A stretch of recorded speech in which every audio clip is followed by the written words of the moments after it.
मुश्किलें दिल के इरादे आजमाती हैं, स्वप्न के पर्दे निगाहों से हटाती हैं। हौसला मत हार गिरकर ओ मुसाफिर, ठोकरें ही इंसान को चलना सिखाती हैं। Hello students, welcome back to elite mathematics classes. Student, previous lecture में हमने देखा था जो basics of the arithmetic progression होता है वो हमने डिटेल में डिस्कस किया था। उसमें एक दो एग्जाम्पल भी डिस्कस किए थे, तो वो लेक्चर आपको समझ में आ गया होगा अच्छे से। और आपने उसको लास्ट लेक्चर में जो हमने डिस्कस किया था तो वो आपको बिल्कुल क्लियर हो चुका होगा। और कोई उसमें डाउट है तो आप कमेंट सेक्शन में जाके उसको लिख सकते हैं। जो आज डिस्कस करने जा रहे हैं वो उसके बेस पे उस कॉन्सेप्ट को हम अप्लाई कैसे करेंगे अपने क्वेश्चंस के अंदर, वो हम डिस्कस करेंगे। तो इसमें हम एक्सरसाइज नंबर 5.1 डिस्कस करने जा रहे हैं। 1 बाय 1 क्वेश्चन सारे के सारे डिस्कस करेंगे। हम एक एक पार्ट करके डिस्कस करेंगे और जो भी डिफिकल्टी आपको आ सकती है क्वेश्चन में उन सब क्वेश्चन को हम लेकर के सॉल्व करेंगे। ठीक है स्टूडेंट्स, तो चलते हैं अपने लेक्चर में और सॉल्व करते हैं क्वेश्चंस को right from the starting. Number 1। So question number 1 कहता है, in which of the following situations does the list of numbers involved make an arithmetic progression and why. तो जितने भी पहले क्वेश्चन के 4 पार्ट हैं इनमें वो पूछ रहा है आपसे कि क्या इनमें जो सिचुएशन गिवन है उसमें अरिथमेटिक प्रोग्रेशन का कॉन्सेप्ट अप्लाई हो रहा है या नहीं हो रहा है, और अगर हो रहा है तो क्यों हो रहा है। That is a question.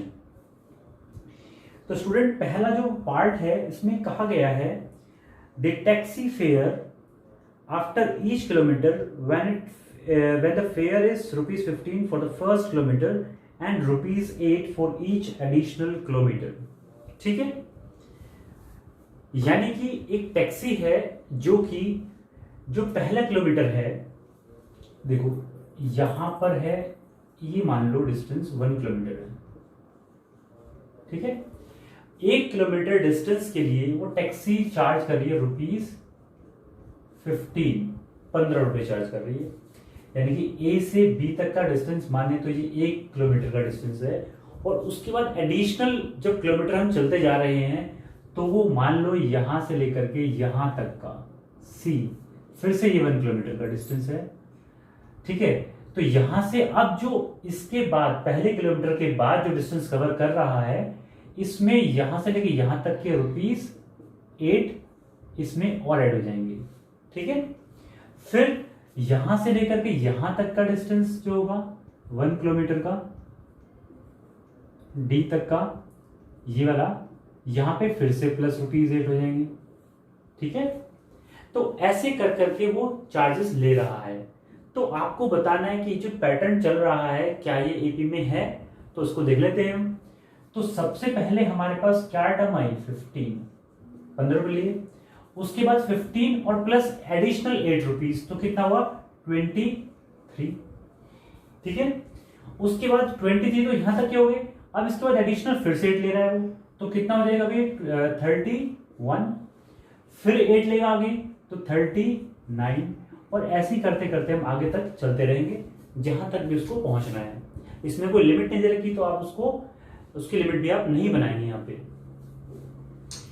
तो अब देखो यहाँ पे, अब हम देखते हैं कि ये एबी में है या नहीं है। तो अब देखो, वैसे तो हम देखते ही बता देंगे कि यहाँ पे हर एक में एडिशनल 8 हो रहा है तो ये एबी में होगी, है ना। सो यहाँ पे हम कॉमन डिफरेंस से चेक करते हैं। तो d = 23 - 15 = 8, और फिर से d निकालेगा 31 - 23 तो = 8। सो यहाँ पे common difference is same, d is same, hence given situation is in AP. ठीक है, यही काम आपको करना था इसमें। और देखो, कोई भी क्वेश्चन है उसमें सिर्फ इतनी सी बात होती है कि आप उस क्वेश्चन को पढ़ के ठीक से बता पाएं, उस क्वेश्चन को ठीक से मैथमेटिकली डिकोड कर सकें, वही आपको करना होता है। ठीक है, आगे मूव करते हैं नेक्स्ट क्वेश्चन पे। देखो स्टूडेंट, पार्ट नंबर 2 की बात करेंगे यहाँ पे हम। The amount of A gas present in a cylinder when a vacuum pump removes 1/4 of the air remaining in the cylinder at a time। यानी कि यहां पे ये सिलेंडर्स हैं, ठीक है, हमने 3 सिलेंडर केस लिया है यहाँ पे। अब इसमें क्या है कि पंप लगा हुआ है जिसमें से 1/4 यानी कि जितनी इसमें गैस है उसमें से 1/4 इसमें से गैस निकाल देता है एक टाइम पे, है ना। तो अब इस सिचुएशन को आपको बताना है कि ये सिचुएशन आपकी एपी बनाएगी या नहीं बनाएगी। तो देखो स्टूडेंट, पहले केस में हम क्या करते हैं, यहाँ पे हम मान लेते हैं एक्स अमाउंट ऑफ गैस यहाँ पे रखी हुई है। तो इसमें से हमने जो वॉल्यूम आउट किया है अकॉर्डिंग टू क्वेश्चन वो कितना गया 1/4। तो इसका 1/4 कितना होगा, देखो उसको ऐसे लिख सकते हैं यहाँ पे, इसको अगर सिंपल लैंग्वेज में लिखें तो x इंटू 1/4 यानी कि इसी का 1/4 वॉल्यूम हमने बाहर निकाल दिया है। तो अगर इसका वॉल्यूम बाहर निकालेंगे तो कितना बचेगा, यानी कि हमारे पास ये बचा, यहाँ पे आएगा x माइनस x/4। ये वॉल्यूम इस सेकेंड सिलेंडर में बचेगा निकालने के बाद। तो कितना बचेगा भैया 3x/4 यहाँ पे, ठीक है। अब इसमें से इसका हाफ फिर से निकालेंगे तो कितना होगा भाई, देखो यानी कि 3x/4 में से हम क्या करेंगे 3x/4 और इसका हाफ ऐसे, ठीक है। ये हम इसका यहाँ पे निकाल लेंगे। तो जब हम इसका यहाँ पे निकालेंगे तो ये वैल्यू कितनी आएगी भाई इसमें, तो 3 ये आ जाएगी आपकी, यहाँ पे कर लेते हैं 3x/4 माइनस 3x/16, ठीक है। अब इसको जब सॉल्व करोगे तो कितना आएगा भाई यहाँ पे, यहाँ पे आ जाएगा 12 और -3 यानी कि 9x/16 आ जाएगा ये, है ना। तो 9x/16 यहाँ पे बचेगी। अब स्टूडेंट आपको तीन वैल्यूज 3 टर्म्स चाहिए आपको पता करने के लिए कि ये एबी में है या नहीं है। ये प्रोसेस चलता रहेगा आगे तक का, है ना।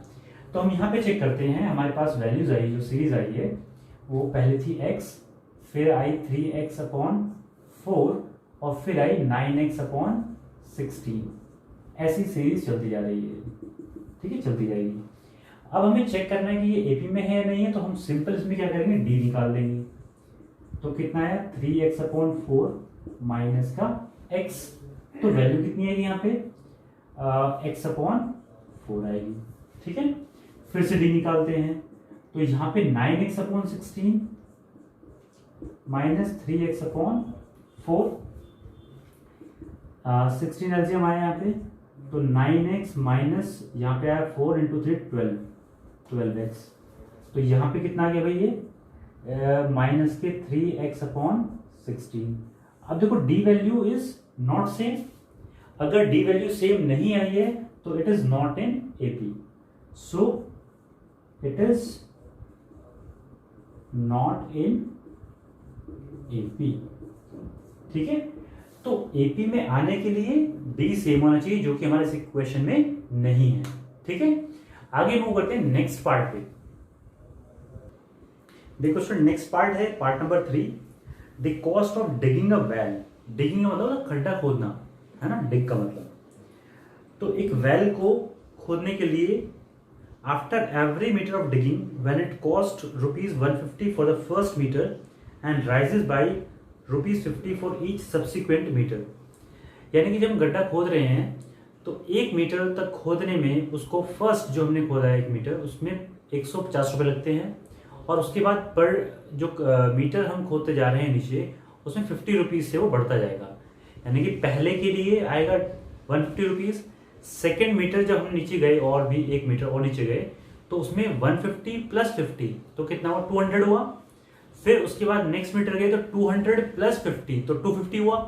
तो इस तरीके से 50 रुपीज़ बढ़ता जाएगा। अब देखो ध्यान से इस क्वेश्चन में, तो आपको पता चलता जा रहा है कि हर एक में 50-50 रुपये बढ़ रहा है, यानी कि हर जो टर्म है वो 50 नंबर से इंक्रीज हो रही है। तो उनका डिफरेंस भी कितना आएगा 50 आएगा। तो जब डिफरेंस सेम आएगा तो वो एपी में हो जाएंगे। तो इसको ट्राई करना अपने आप से एक बार, और फिर आपको नहीं कोई दिक्कत, इसमें फिर कोई दिक्कत आती है तो आप उसको क्लियर कर सकते हैं कमेंट सेक्शन में लिख करके, ठीक है। पार्ट नंबर 4 के बारे में बात करते हैं। The amount of money in account every year when ₹10,000 is deposited at the compound interest of at ₹8% per annum। यानी कि एक बैंक अकाउंट है, उसमें कुछ मनी 10,000 रुपीज़ डिपॉजिट कराई आपने, और वो हर साल कंपाउंड इंटरेस्ट लगता है उस पर, ठीक है। तो दो तरीके के इंटरेस्ट होते हैं, कंपाउंड इंटरेस्ट और एक सिंपल इंटरेस्ट। सिंपल इंटरेस्ट वो होता है जिसमें आपका अमाउंट सेम अमाउंट से बढ़ता है। यानी कि मान लो आपने 1,000 रुपये जमा कराए बैंक में और उस पर 10% का इंटरेस्ट लगता है, सिंपल इंटरेस्ट। तो स्टूडेंट आपको जो नेक्स्ट ईयर पैसे मिलने वाले होंगे अगर आप निकालेंगे उसको, तो 1,100 मिलेंगे, ठीक है, यानी कि 1,100 रुपये। उसके बाद अगले साल निकालेंगे उसको तो 1,000 पे फिर से 1,000 मिलेंगे, सॉरी हाँ 1,000 पे फिर से 100 रुपीज़ मिलेंगे, यानी कि 10%, तो वो होगा 1,200 रुपये। ऐसे ही हर साल 100 रुपये बढ़ेंगे, उसको बोलते हैं सिंपल इंटरेस्ट। तो इसके हिसाब से अगर सिंपल इंटरेस्ट होता तो क्या केस होता हमारे पास में, तो हमारे पास में ये एपी में होता। लेकिन कंपाउंड इंटरेस्ट पे क्या होता है कि 1,000 रुपीज़ जमा करे आपने और मान लो 10% का ही क्या है इंटरेस्ट रेट है, तो उस पे आपको 1,100 रुपये तो फर्स्ट ईयर मिलेंगे, लेकिन जब सेकेंड ईयर में आप आओगे तो उस 1,100 का 10% मिलेगा आपको, यानी कि 110 रुपये। यानी कि वो सेम अमाउंट नहीं रहा जो 100 रुपीज़ का था, तो वो हर बार हर ईयर में चेंज होता रहेगा। तो वो केस आपका कैसा होगा, एपी में नहीं रहेगा। तो ये वाला जो केस है कंपाउंड इंटरेस्ट का, ये एपी में नहीं होगा। इसको ट्राई करना खुद से, अगर नहीं आता तो हम इसको एक्सप्लेन कर देंगे आपको, ठीक है। अब हम मूव करते हैं नेक्स्ट क्वेश्चन पे, क्वेश्चन नंबर 2। देखो स्टूडेंट नेक्स्ट क्वेश्चन है question number 2, find the first 4 terms of AP. आपको ए और डी की वैल्यू गिवन है और आपको पहली 4 टर्म्स निकालनी है, ठीक है। तो हमें पता है अगर एपी है हमारे पास, तो जनरल एपी क्या हमने पढ़ा था, a plus d, a plus 2d, a plus 3d and so on. तो ये पहली 4 टर्म तो यहीं पे आ गई आपके पास में, ठीक है।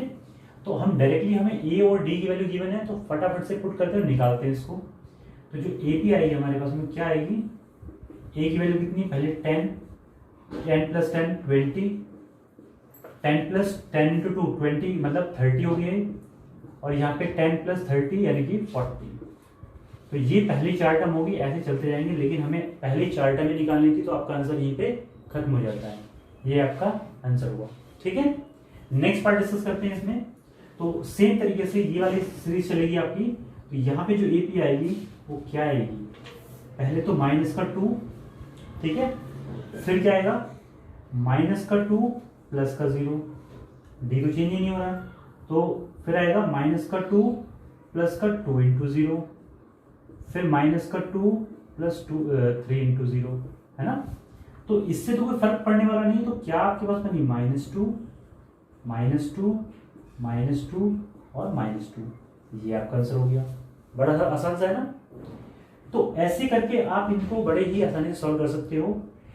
एक पार्ट हमने लिया है 4, थर्ड को छोड़ दिया, वो खुद से करेंगे आप। 4th पार्ट देखते हैं यहाँ पे। तो 4th पार्ट में यही करना है आपको, एपी जो बन के आएगी आपकी, ए की वैल्यू -1, फिर यहाँ पे -1 और प्लस करते हैं डी, प्लस का मतलब ये हुआ आपका +12, ठीक। फिर करेंगे आप -1 प्लस 2 इंटू हाफ, यहां पे ये लगा लिया, फिर ये आ गया -1 प्लस 3 इंटू हाफ, ये आ गया बस पहली 4 टर्म्स। तो यहाँ पे कितना है -1, यहाँ पे कितना आएगा -1/2, ठीक है। फिर यहाँ पे कितना आएगा, ये 2 से 2 कैंसिल आउट हो गया, -1 प्लस 1 कितना आ गया 0, और फिर यहाँ पे -2, ये आ गया 1/2। तो यही आपका इसमें आंसर होगा, ठीक है। देख रहे हो आप, सिंपल कैलकुलेशन करते जाइए और आंसर आपका मिलता जाएगा, ठीक है। आगे पार्ट नंबर 5 के बारे में आप डिस्कस करते हैं हम। सो एपी जो बनेगी आपकी कितनी बनेगी, ये -1.25, ये रहा, ए तो ये रहेगा, और -1.25 और माइनस ही आएगा ये भी 0.25, यानी कि a plus d plus into minus minus हो जाएगा। फिर थर्ड आएगी -1.25 और माइनस के 2 इंटू दिस, तो 0.5 आ जाएगी, ठीक है। इसके बाद -1.25 और फिर से यहाँ पे 3 से करेंगे तो ये कितनी आ जाएगी, माइनस के 0.75, देखो स्टूडेंट, यहाँ पर जो इक्वेशन है ए और डी की वैल्यू, तो यहाँ पे हमने देखा कि ए की वैल्यू ये है, फिर ए प्लस डी, तो डी माइनस में तो ये माइनस ही रहेगा। यहाँ पे फिर ट्वाइस किया तो ये 0.25 का 0.5 हो गया, फिर यहाँ पे थ्राइस किया तो 0.75 हो गया। ठीक है, अब इसको हम थोड़ा कैलकुलेट कर लेते हैं। तो -1.25 और ये कितना हो जाएगा, माइनस के 1.75। ठीक है, यहाँ पे नहीं 1.75 नहीं 1.5 1.50, यहाँ पे हो जाएगा माइनस के 1.75 और यहाँ पे कितना हो जाएगा माइनस के 2। तो यही फर्स्ट 4 डिजिट्स आपकी इस सीरीज की भी रहेंगी। ठीक है, तो ये क्वेश्चन भी आपका इजीली हो गया है। तो आप देख रहे हो क्वेश्चन कितने इजी हैं, सिंपल वैल्यूज पुट करनी है और आपको आंसर मिल जाएगा। ठीक है, आगे बात करते हैं नेक्स्ट क्वेश्चन की। देखो नेक्स्ट क्वेश्चन देखते हैं, क्वेश्चन नंबर थर्ड क्वेश्चन कहता है right the first term and the common difference. यानी कि जो हमने पहला क्वेश्चन किया था उसमें फर्स्ट टर्म गिवन थी और कॉमन डिफरेंस गिवन था, आपको फर्स्ट 4 टर्म्स निकालनी थी। यहाँ पे क्या है, एपी गिवन है आपको और आपको पहली फर्स्ट टर्म निकालनी है, यानी कि ए की वैल्यू निकालनी है और डी की वैल्यू। फर्स्ट टर्म का मतलब क्या हुआ, आपका ए है, और कॉमन डिफरेंस का मतलब क्या हुआ, डी निकालना है ना। तो कैसे निकालते हैं, तो यहां से देखो ए की वैल्यू तो कितनी दिखाई दे रही है आपको 3, डायरेक्ट आंसर है, और डी निकालना है आपको, तो क्या करेंगे हम 1 माइनस 3, तो कितना आ गया भाई माइनस का 2। तो डी की वैल्यू कितनी आई, माइनस का 2। अब देखो यहाँ पे दूसरा डी निकालना चाहते हो, कोई जरूरत नहीं है, लेकिन फिर भी चेक कर लो, -1 और फिर -1, तो कितना के माइनस का 2। सो यहाँ पे दोनों के अंदर वैल्यू -2 है, सो ए की वैल्यू 3 और डी की वैल्यू -2। ये आपकी क्या होगा, आंसर होगा। ठीक है, पहले क्वेश्चन का। सेकंड क्वेश्चन है आपका इस तरीके से देख रहे हो आप यहाँ पे, तो ए की वैल्यू कितनी आएगी भाई 1/3, और डी की वैल्यू कितनी होगी 5/3 minus 1/3, that is equal to 3 LCM लोगे तो 5 - 1 4/3। तो ये आपका आंसर हो जाएगा, यानी कि 1/3 एंड 4/3 आपके ए और डी की वैल्यू आ गई। ठीक है, तो इस तरीके से जो बाकी पार्ट्स है वो भी आप सॉल्व कर लेंगे इजीली। कोई दिक्कत आती है कमेंट सेक्शन में लिख दीजिए उसको। ठीक है, वीडियो आपको अच्छा लग रहा है तो उसको लाइक जरूर करिए, है ना। आगे मूव करते हैं क्वेश्चन नंबर 4 में। क्वेश्चन नंबर 4 क्या कहता है, which of the following are APs. यानी कि जो भी हमें क्वेश्चन गिवन होगा उसमें ये बताने की एपी है या नहीं है, और अगर वो एपी है तो find the common difference D and right 3 more terms. यानी कि अगर वो एपी में है तो आपको कॉमन डिफरेंस निकालना है डी, और उसका अगली 3 टर्म्स और आपको लिखनी है। ठीक है, तो पहला पार्ट देखते हैं, इसको बड़े इजीली सॉल्व करते हैं। तो स्टूडेंट यहाँ पे ए की वैल्यू कितनी है, तो ए की वैल्यू आपके पास 2। ठीक है, ये तो चेंज होने वाली नहीं है। फिर आपके पास डी देखते हैं, तो डी इज इक्वल टू 4 - 2, तो कितना हुआ 2। नाउ फिर क्योंकि हमें पता करना है कि कौन सी एपी है या नहीं है, तो यहां पे डी फिर से निकालेंगे हम, तो 8 - 4, तो कितना आ गया भाई 4। तो यहां पे D 2 is not equal to -4, hence it is not an AP. और अगर एपी है ही नहीं है तो हम इसमें कोई भी क्या नहीं निकाल सकते, इसमें कोई भी आगे की टर्म्स नहीं फाइंड कर सकते, क्योंकि हमारे एपी ये बनी ही नहीं है। ठीक है स्टूडेंट, तो आगे हम देखते हैं इसका नेक्स्ट पार्ट। देखो स्टूडेंट थर्ड पार्ट देखते हैं यहाँ पे। तो ये आपको क्वेश्चन गिवन है, तो यहां से ए की वैल्यू कितनी आ गई -1.2, डी की वैल्यू निकालेंगे तो कितनी आएगी -3.2, और माइनस प्लस 1.2। बहुत ध्यान से निकालते हैं क्वेश्चन को, जब भी निकालते हैं कैलकुलेशन को बहुत ध्यान से करते हैं, अदरवाइज थोड़ा सा भी कुछ मिस्टेक कर दिया आपने तो पूरा का पूरा क्वेश्चन गलत हो जाता है।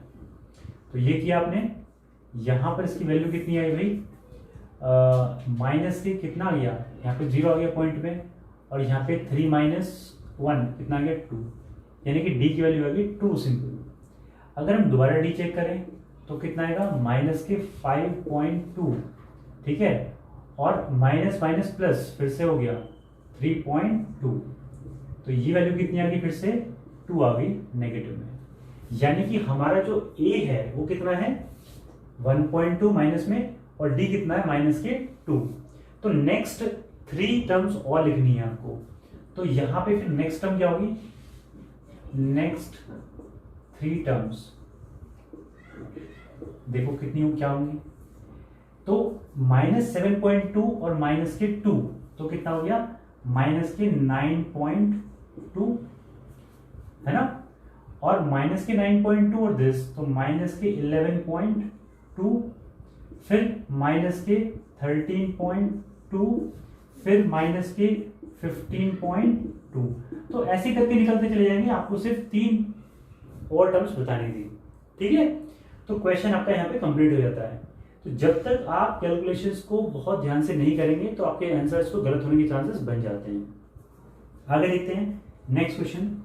तो ए की वैल्यू कितनी है यहाँ से 3, डी की वैल्यू कितनी है, तो डी की वैल्यू निकालने के लिए 3 देखो 3 प्लस √2 और -3 आ जाएगा। तो यहां से ये कैंसिल आउट हुआ, कितना आया √2 आ गया। फिर से डी चेक करते हैं। तो डी चेक किया यहाँ पे, तो अब यहाँ पे 3 प्लस 2 √2 और माइनस करेंगे तो 3 माइनस √2, तो ये इससे कैंसिल आउट हो गया, और 2 √2 में से माइनस √2 गया तो कितना बचा √2। अब देखो दोनों वैल्यूज क्या हैं, सेम है, तो यानी कि ये ए बी में है। और अगर ए बी में है तो नेक्स्ट टर्म क्या निकालेंगे हम, नेक्स्ट टर्म नेक्स्ट 3 टर्म्स क्या हो जाएंगे हमारे पास, 3 प्लस 4 √2, 3 प्लस 5 √2 और 3 प्लस 6 √2, ठीक है। ये आपका यहाँ पे आंसर आ जाएगा। अब देखो ध्यान से एक चीज, अगर आपको ये क्वेश्चन ऑब्जेक्टिव क्वेश्चन आता है यानी कि एमसीक्यूज में आता है, तो आप डायरेक्टली उसका आंसर कैसे मार्क कर सकते हैं। आप ध्यान देखो यहाँ पे तो ए है आपके पास में, और अगर आपने √2 को डी मान लिया तो ये कितना हुआ a प्लस डी, यहाँ पे क्या हुआ a plus 2d 2 into D, और यहाँ पे a प्लस 3d। तो यहाँ पे देख रहे हो आप सब कुछ सीक्वेंस के अकॉर्डिंग चल रहा है ना। तो यहाँ पे d की वैल्यू डायरेक्टली दिखाई दे रही, कंपैरिजन से √2 आएगी, और वही अपनी वैल्यू यहाँ पे आएगी, ठीक है। आगे मूव करते हैं नेक्स्ट क्वेश्चन पे, पार्ट नंबर 8। तो a की वैल्यू कितनी है यहाँ पे -1/2, डी की वैल्यू निकालते हैं यहाँ पे, सो -1/2 और माइनस माइनस प्लस प्लस 1/2, तो ये कितना हुआ 0। फिर से चेक कर लेते हैं, तो हर एक टर्म सेम है, तो ये तो भी सेम ही आने वाला है, माइनस माइनस प्लस ही हो जाएगा 1/2, तो फिर से 0। यानी कि डी की वैल्यू कितनी आ गई यहाँ पे, इसके अकॉर्डिंग डी की वैल्यू आ गई 0, और ये एपी में होगी, और एपी में होगी तो नेक्स्ट टर्म कितनी होगी, कोई फर्क ही नहीं पड़ता है, -1/2 -1/2 -1/2। यहाँ पे 1000 पूछे 1,00,000 पूछे, कितनी टर्म्स पूछे आपसे, उसका आंसर -1/2 ही चलता चला जाएगा, क्योंकि डी इसमें 0 आया हुआ है। बात करते हैं पार्ट नंबर 11 की। तो पार्ट नंबर 11 में ए की वैल्यू क्या होगी, ए ही रहेगी, है ना। और डी की वैल्यू देखो कैसे निकालते हैं, तो a² - a, ठीक है। इसमें हद से क्या कर सकते हैं, a कॉमन ले सकते हैं, तो a - 1 ऐसा आ सकती है। अब d फिर से निकालते हैं, तो यहाँ पे क्या आएगा a³ - a², तो यहाँ पे तो a² कॉमन आ जाएगा, तो a - 1। लेकिन यहाँ पे स्टूडेंट ये दोनों वैल्यूज जो हैं, ये दोनों वैल्यूज सेम नहीं है, तो यहाँ पे कह सकते हैं हम d is not same, so the given sequence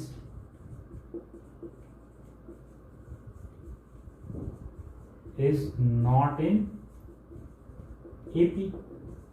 और अगर गिवन सीक्वेंस AP में नहीं है तो हम इसकी क्या नेक्स्ट टर्म्स निकाल सकते हैं, तो हम नहीं निकाल सकते, ठीक है स्टूडेंट। तो अब मूव करते हैं नेक्स्ट पार्ट पे। देखो स्टूडेंट नेक्स्ट पार्ट देखते हैं, पार्ट नंबर 12। इसको कैसे सॉल्व करते हैं, बहुत सारे स्टूडेंट की प्रॉब्लम रहती होगी ये कि जो अंडर रूट वाले क्वेश्चन है उनको सॉल्व करने में दिक्कत होती है, तो इसको देखते हैं, बड़ी आसानी से सॉल्व करने की कोशिश करते हैं। यहाँ पे a की वैल्यू कितनी होगी √2, इसमें किसी को भी दिक्कत नहीं होनी चाहिए, है ना। अब बात आती है डी निकालने की। तो सबसे पहले हम क्या करते हैं, इस सीरीज को थोड़ा सा अच्छे से सॉल्व कर लेते हैं। यानी कि √2, यहां पे लिखा हमने इसको √2 इंटू 2 इंटू 2 लिख सकते हैं। इसको लिख सकते हैं हम √3 इंटू 3 इंटू 2, और यहां पे √4 इंटू 4 इंटू 2। ठीक है, बेसिक्स ऑफ √ आपको आने चाहिए यहाँ पे कैसे सॉल्व करते हैं। ठीक है, तो उसमें देखो आप यहाँ पे √2, यहां से एक पेयर बाहर आएगा तो ये आएगा 2 फिर यहाँ पे आएगा 3 यहाँ पे 4 अब क्लियरली आपको दिख रहा होगा यहाँ पे क्या कहना चाह रहे हैं हम।